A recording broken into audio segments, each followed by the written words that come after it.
A Clovis burial should not exist anywhere on Earth. Archaeologists had studied Clovis stone tools for decades and never once found a body to match them. Then two construction workers clearing rock near a small Montana town in 1968 broke through to something no archaeologist had ever reached first.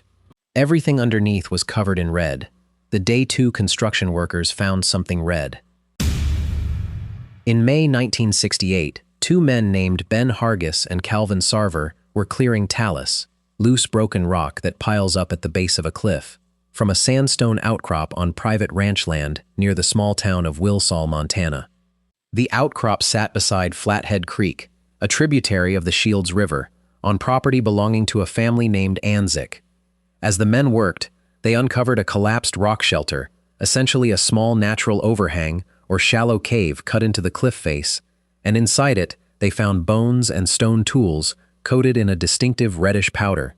That detail matters for accuracy right away. This was never a constructed earthen mound built up by human hands the way some famous ancient burial sites elsewhere in North America were. It was a natural rock shelter that had partially collapsed over thousands of years, sealing whatever sat inside it beneath a slow accumulation of fallen stone and sediment, until two men clearing that same rock for a construction project accidentally broke back through to what had been resting there since the end of the last ice age. Notably, this was not even the first hint that something unusual sat on this stretch of the Anzic property. An earlier, smaller find nearby, made by a man named Bill Roy Bray while dealing with marmots at the same outcrop, had already turned up a stone projectile point and ochre-stained bone, though it took the 1968 construction work to fully expose the extent of what was actually buried there. What Hargis and Sarver found that day totaled more than 100 separate stone and bone artifacts, including finished spear points, scrapers, and tools carved from elk antler, every single one of them dusted in the same red pigment. Mixed in among all of that was a set of human bones, also stained red, belonging to a very young child.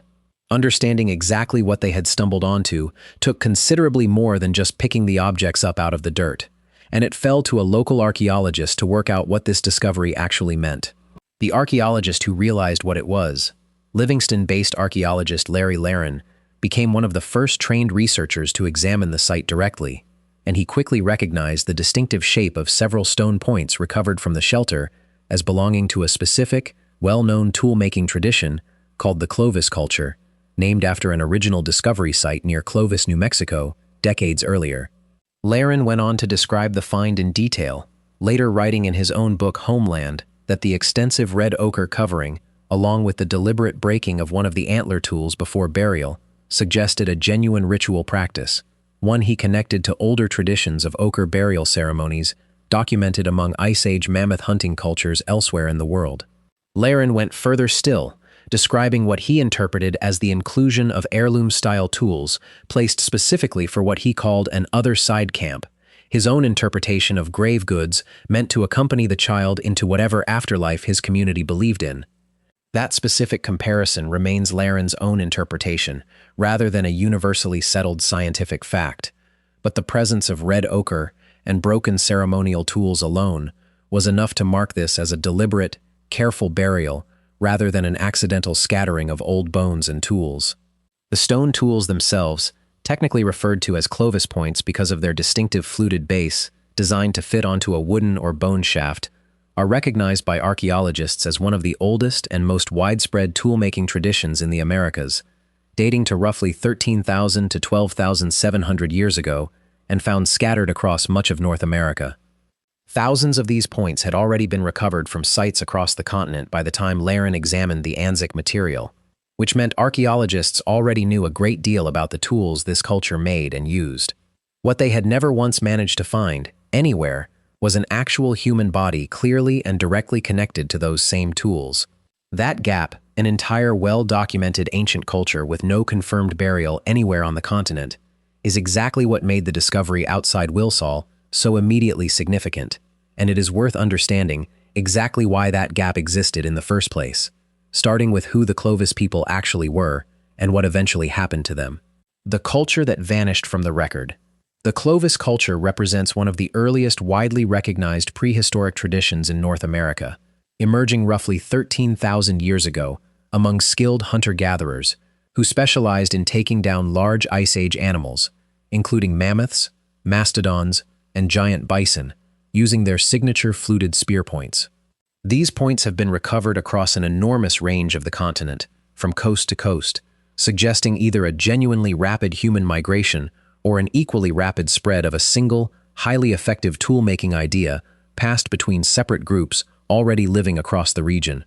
The culture came to a relatively abrupt end around 12,750 years ago, right at the start of a sudden global cooling period known as the Younger Dryas, a shift that coincided closely with the final extinction of the mammoths and other large Ice Age animals Clovis hunters had depended on so heavily. Archaeological evidence shows a genuine decline of more than half in overall human activity across North America right at the onset of that cold snap, with previously busy stone tool quarries abandoned and the number of dated sites dropping sharply across broad regions. That decline did not last forever. Beginning around 12,600 years ago, populations rebounded, and Clovis-style fluted points were gradually replaced by newer regional traditions, including the Folsom culture on the Great Plains, built around smaller, more refined points designed specifically for hunting the newly dominant bison rather than mammoths. Exactly what caused the underlying environmental shift remains genuinely debated among researchers. One controversial theory, sometimes called the Younger Dryas impact hypothesis, proposes that a comet or similar object exploded in the atmosphere above the Great Lakes region around this same time, pointing to unusual metal residues and microscopic diamonds found at several sites as possible supporting evidence, though this specific idea remains contested and has not been confirmed through every expected line of geological proof. Whatever combination of cold weather, shrinking prey populations, and shifting hunting strategies actually caused it, the overall pattern is well documented. Current genetic and archaeological evidence broadly supports the idea that Clovis people did not vanish or die out entirely, but rather evolved gradually into the later, more regionally distinct cultures that followed them across the same landscape. Understanding that broader picture, a highly mobile culture spread thin across an entire continent during a period of dramatic environmental upheaval, helps explain why formal, lasting burials might have been rare to begin with, and why finding even one that survived nearly 13,000 years intact was always going to be an extraordinary stroke of luck. Why a Clovis burial should not exist at all. Nearly 50 years of dedicated archaeological research across North America had, by the time of the Anzic discovery, produced an enormous catalog of Clovis stone tools, hunting camps, and kill sites where these early people processed mammoths and other large Ice Age animals. What that same decades-long research effort had never produced anywhere on the continent was a single confirmed human burial that archaeologists could directly and reliably tie to the Clovis culture itself. There are several likely reasons for that gap. Clovis people moved frequently across the landscape following game, likely leaving behind relatively few permanent settlements where a formal burial might survive intact for thousands of years. Acidic soil conditions across much of North America also break down unprotected bone relatively quickly, meaning any burials that did happen may simply not have survived long enough for anyone to ever find them. Whatever the exact combination of causes, the practical result was the same: an entire tool-making culture, studied and documented in extraordinary technical detail, with no directly associated human remains anywhere to actually examine.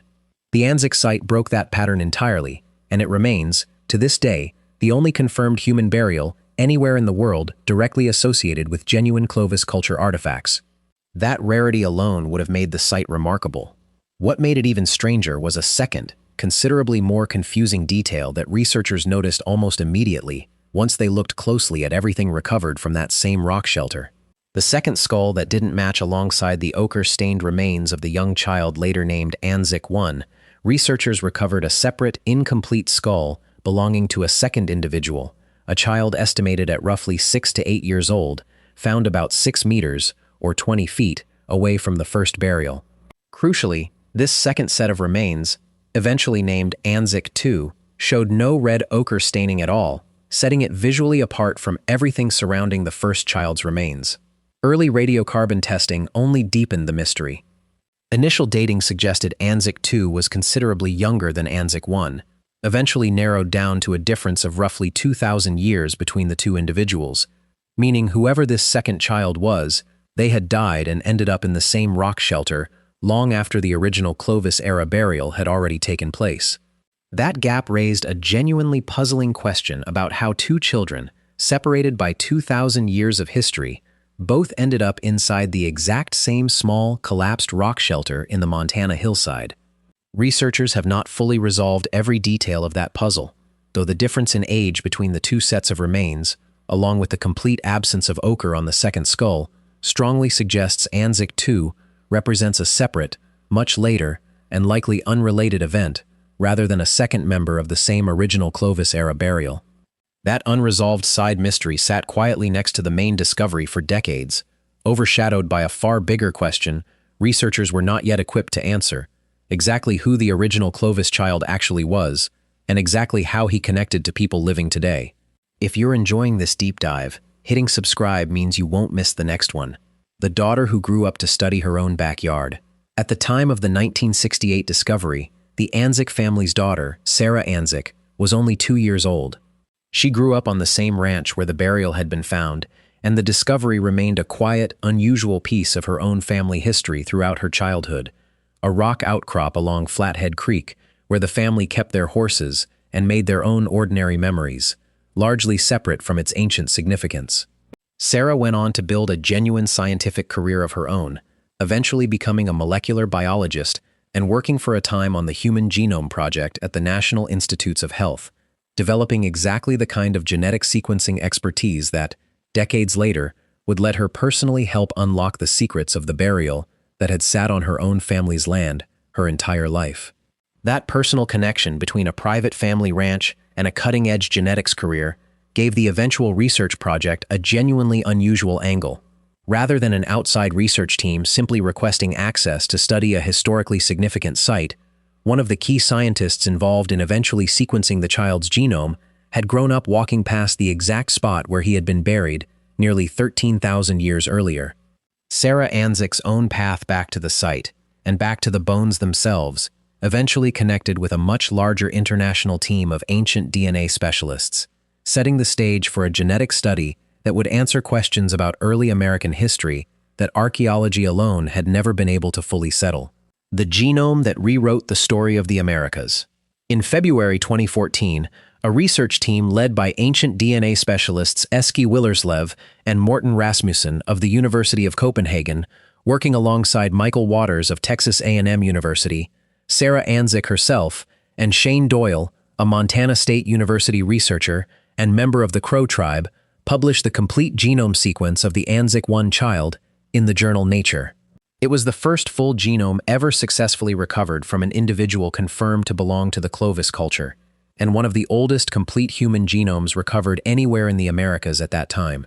Radiocarbon dating placed the child's remains at roughly 12,600 to nearly 13,000 calendar years old, confirming the burial sat firmly within the Clovis period itself.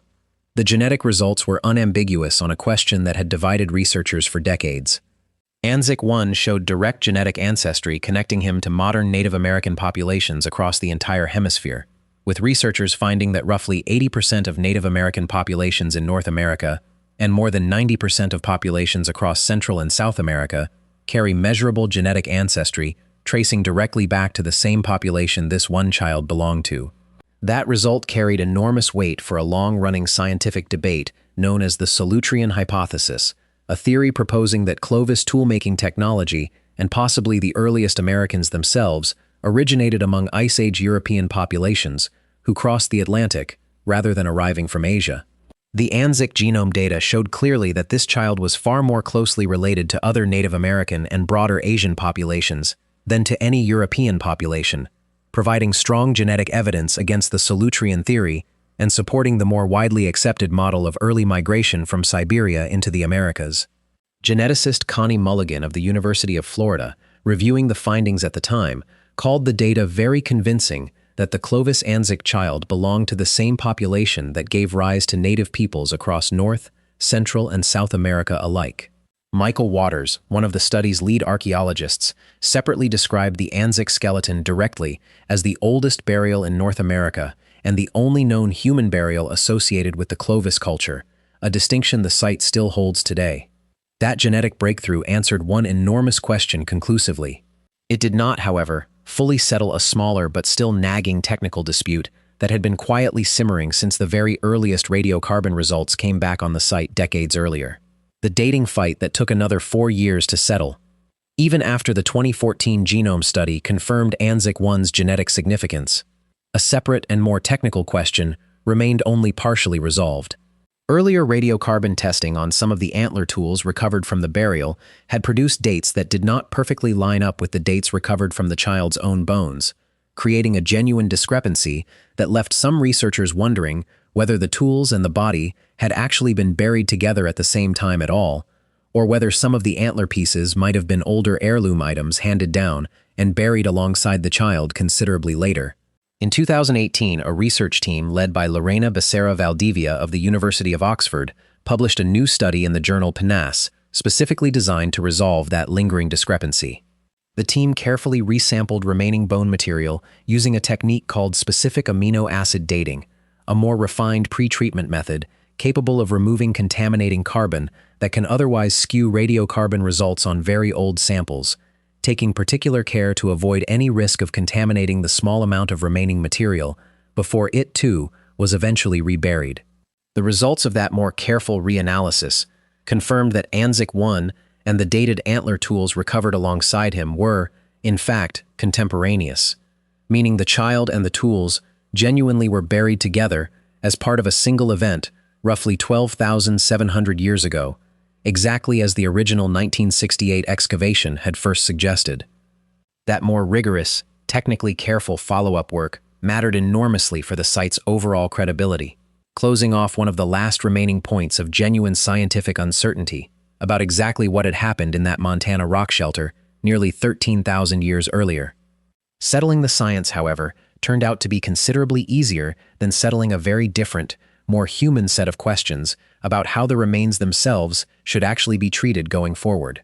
The controversy that came with the discovery. Not everyone connected to the Anzic discovery felt the research process had been handled the way it should have been. Montana state law requires formal consultation with Native American tribes regarding the disposition of ancient human remains, and several tribal members involved in the eventual discussions around Anzic 1 expressed frustration that they had not been meaningfully consulted before the genetic testing took place, only afterward, once the major scientific findings were already prepared for publication. That tension reflects a much broader, well-documented pattern in the history of American archaeology, where scientific researchers have sometimes prioritized testing and publication timelines over early, meaningful consultation with the indigenous communities most directly connected to ancient remains found on or near their ancestral lands. In the case of Anzic 1, the involvement of Shane Doyle, a Crow tribal member and co-author on the original genome paper, helped bridge some of that gap, and Doyle himself noted publicly that the genetic findings confirming such deep, ancient roots for Native American ancestry actually aligned closely with beliefs many tribal communities had long held about their own origins, even without genetic proof.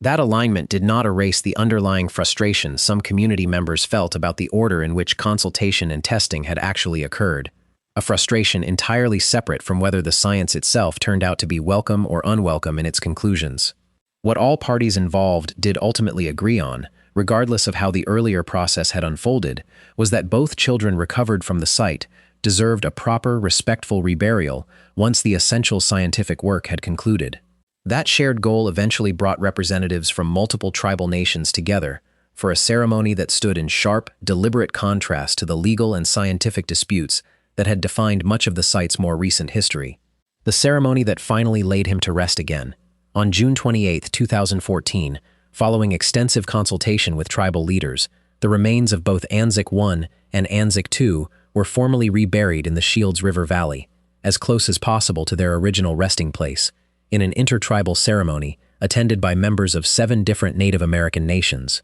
Thomas Larson Medicine Horse Sr. was among those who took part directly in the ceremony, sprinkling dirt over the grave as attendees were invited to do the same, a gesture meant to include everyone present in physically laying the 2 children back to rest. Sarah Anzic, who had spent years navigating the scientific, legal, and cultural complexity surrounding her own family's land, later described the ceremony as genuinely beautiful, saying the entire process had aged her considerably given how carefully she had worked to avoid unnecessary conflict along the way, and that watching the reburial finally take place lifted an enormous weight off her shoulders, giving her a sense of closure she had not expected to feel so strongly. The full ceremony was documented as part of a PBS Nova special covering the broader story, giving the wider public a rare, direct look at how a major scientific breakthrough and a respectful, community-centered reburial could ultimately coexist, even after a difficult and occasionally contentious road to get there. By all accounts, the reburial itself proceeded smoothly and without incident, a marked contrast to the years of legal and scientific disagreement that had come before it.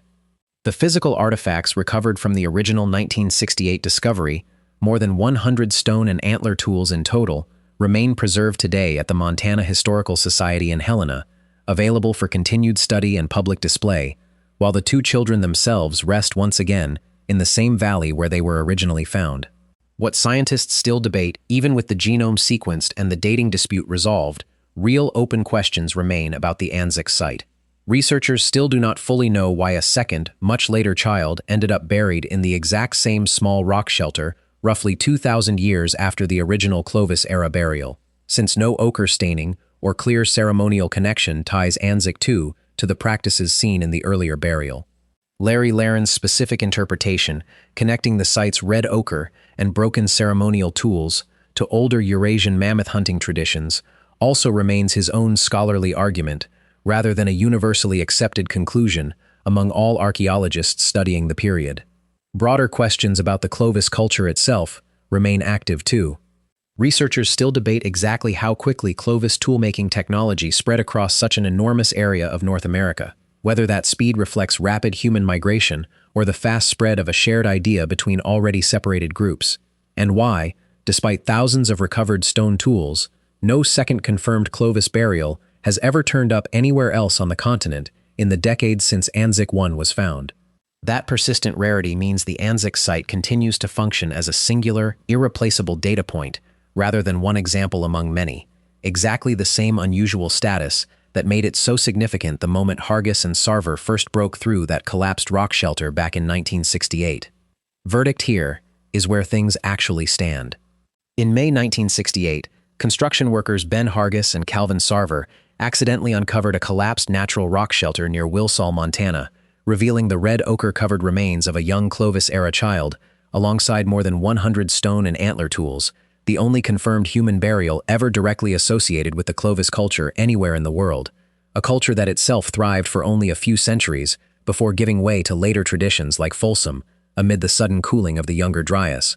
A second, unrelated child's skull, found nearby without any ochre staining, was later determined to date roughly 2,000 years later, adding an unresolved side mystery to the site's history. In 2014, an international team including S.K. Willerslev, Morten Rasmussen, Michael Waters, and Sarah Anzic, the very child of the family on whose land the burial was found, sequenced the child's full genome, confirming direct genetic ancestry to the large majority of Native American populations across the entire hemisphere, and providing strong evidence against the rival Solutrean hypothesis of European origin.